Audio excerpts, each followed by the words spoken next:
All right, you seem pretty educated on foreign and domestic policies. I'll try not to. You seem pretty educated on foreign and domestic policies. What's your take on rectifying the homeless crisis in LA, as far as it goes with Karen Bass and Governor Newsom coming from, San Francisco and such? What can we do moving forward? Is DEI the next way to fix these programs, allocating these funds, figuring out what the council members are doing? Where should we go with this?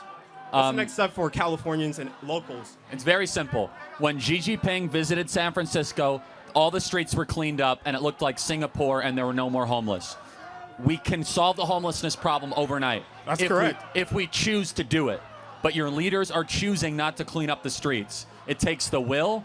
Every homeless person should be given a place in a shelter, should be given 3 meals a day. They should be given a shower, but they should never be given license to stay on the streets. The streets are not their home. You clean up the streets, and you give them the help they need. Period. End of story. Another big YouTuber, Channel 5, Brandon Cunningham, does a lot of hit pieces on San Francisco's homelessness crisis and how bad the issue is. There's a lot of programs that don't work because it's enforced by the city. They hand out needles. They hand out kits.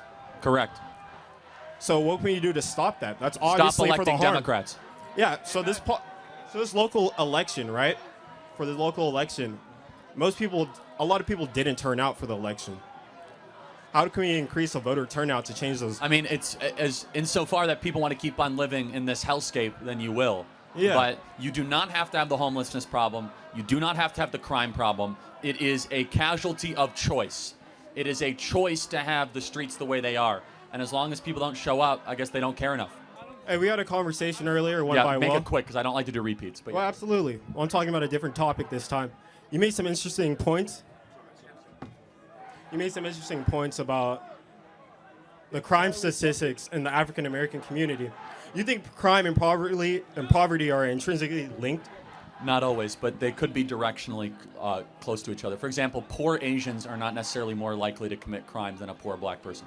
Okay. Do you think there's systematic functions in place that prevent African Americans from moving upward? No, does not exist. You don't think so? No. You don't think they've ever enforced any policies or any actions? Maybe 40 or 50 years ago, but nothing in our lifetime, not even close. I would say in our lifetime, right? Within our That's a big deal, our last right? 20 decades, our last 2 decades, right? We've had a lot of opportunities for upward mobility, right? And for whatever reason, but at a systemic it hasn't level, worked. At a systemic level, there's a history of prejudice within the American system against African Americans and black people. But there's also historic systemic bias against Asian Americans and Jews. It hasn't held them back. Yeah, but I'm not talking about them. No, right? but it's important to compare. Why is it that it held blacks back but not Asians or Jews? So I'll answer that. So Jews, well, let me speak about Asians. As a model minority, right? They've had more opportunities for upward mobility. How? Well, in terms of getting business loans, setting up in different neighborhoods. Well, there was a lot more anti-Asian discrimination in California than anti-black discrimination in the 40s and 50s. So you agree 100% that African Americans have getting the same opportunities? No, I'm not. Look, as far as redlining goes, groups are sometimes treated poorly. Whether or not you're able to overcome that is the question. Number two. So treated poorly doesn't cover it. I have a couple things. I have a couple lines right here. So we have the Tulsa Massacre of 1921, right? Yeah, where African Americans established a black. Ago. Well, they established a Black Wall Street, right? And that was taken down. We have the Black Panthers in San Francisco. How does that impact you? Well, I'm saying there's a history. I'm trying to establish a link here. No, but I think, again, that you're trained to do this in the college. It has no bearing on whether or not you can make good decisions or not. Well, right? College has no impetus on my thinking. This is organic. I know, but I reject the whole premise. You are not a creature or a victim of what happened 104 years ago. You're your own being with your own agency, your own ability to make decisions of right or wrong. And I agree to not subscribing to a victim mentality and taking accountability for your actions. I don't think any of that plays into your current status. You don't think so at all? No. Can you list more reasons as to why? Yeah, the number one problem with Black America is the fact that dads are not around, not the fact that and that's enforced by the government. No, it's not. I would say on an individual basis, there's different programs that stop. Two out of 3 black youth did not have a dad around. Yeah, there's a crack epidemic. CIA moved crack into the hood. We went into different hoods in Los Angeles community. Yeah, but you have to still choose to do drugs. So, the point is you're a victim of your choices, not your circumstances. That's what makes us conservatives different. I think you're removing culpability from people, but I agree with the accountability and we believe choices are what determine what you're in, not what's around you. Yeah, so, your choices inform your environment and your outcomes. I agree with that. Yeah. So then, if people choose to do crack cocaine and therefore your kids don't have a dad around, that's your own choice.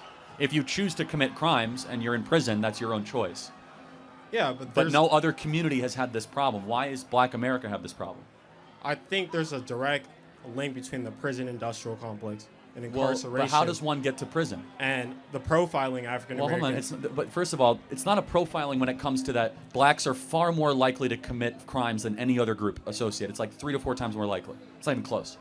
So how is that profiling? Well, I'm not here to debate numbers because I don't have the numbers with It's me. okay. When you get home, you can look at it.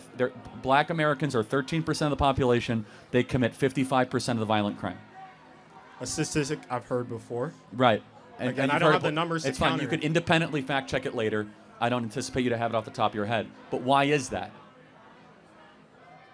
I don't have a direct answer. I know. That's what I want you to think about it. And I'm not going to put you on the spot. Here's our answer. It's easy and tempting to say systemic racism, redlining, right? All that. Or you could say, maybe it's because dads aren't around, because dads being with their equivalent others or spouses is not a value in the black community anymore. It's acceptable to have men impregnate women and flee. It's not a cultural expectation. I think our cultural expectation is for African Americans to stand with their families and increase, because there's a lot of evidence that shows when 2 parents are present in a household, they have a higher chance of their children succeeding. I agree. Then why doesn't that happen? Upward. So why don't black dads stay around? I think that's a progression in our community. I think that's a progression. But why is I'm that saying happening? that the reason that we're here is there's a lot of factors that led us to this point. I don't but it's a decision that a black man can make. He's impregnated a woman, so he's not in jail. So he's like a free citizen. Why not stay with that woman and start a family? And I'd say for the most part, 66% of the time we're moving in that direction. It's getting worse, not better, actually. The single fatherhood rate is getting worse in Black America. It was 25% in 1965. It was 50% in 1980. It's 75% in certain cities now. It's beyond comprehension. It's like the worst of the industrialized world. And there's only one explanation.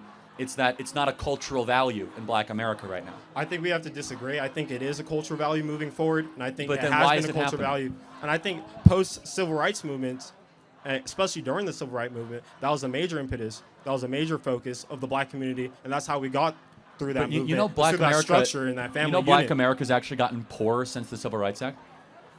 Well, yes, I understand Why? that. I don't have an answer for that. It's okay. Think about it. And I'm not saying it's one or the other, but the Civil Rights Act is revered as this amazing thing. But Black America is actually poorer, more likely to commit crimes, in more poverty than it was before the Civil Rights Act. There's a lot of explanations. Thomas Sowell's written entire books about this. And I've read on Thomas Sowell. Good. And I want you to keep reading Thomas Sowell because he'll push your boundaries and he's phenomenal. Here's our belief system. The most important thing is dads in the home. If you do not have 2 parents around, everything falls apart. It's not about government checks or welfare. It's the nuclear family. The nuclear family is a guarantor more than anything else that a kid is going to. And I 100% agree with that. Right. So we have to figure out then, it's a riddle. I think I know the answer. Why so many black youth do not have dads around. I personally think the answer is more convoluted than that. I think it's a bit muddled. I think going forward, there's going to be an upward progression in that area. I have to look at the numbers, and I'll come back to you with some better statistics. No worries. Thank you very much. Thanks for your good-hearted question. Thank you very much.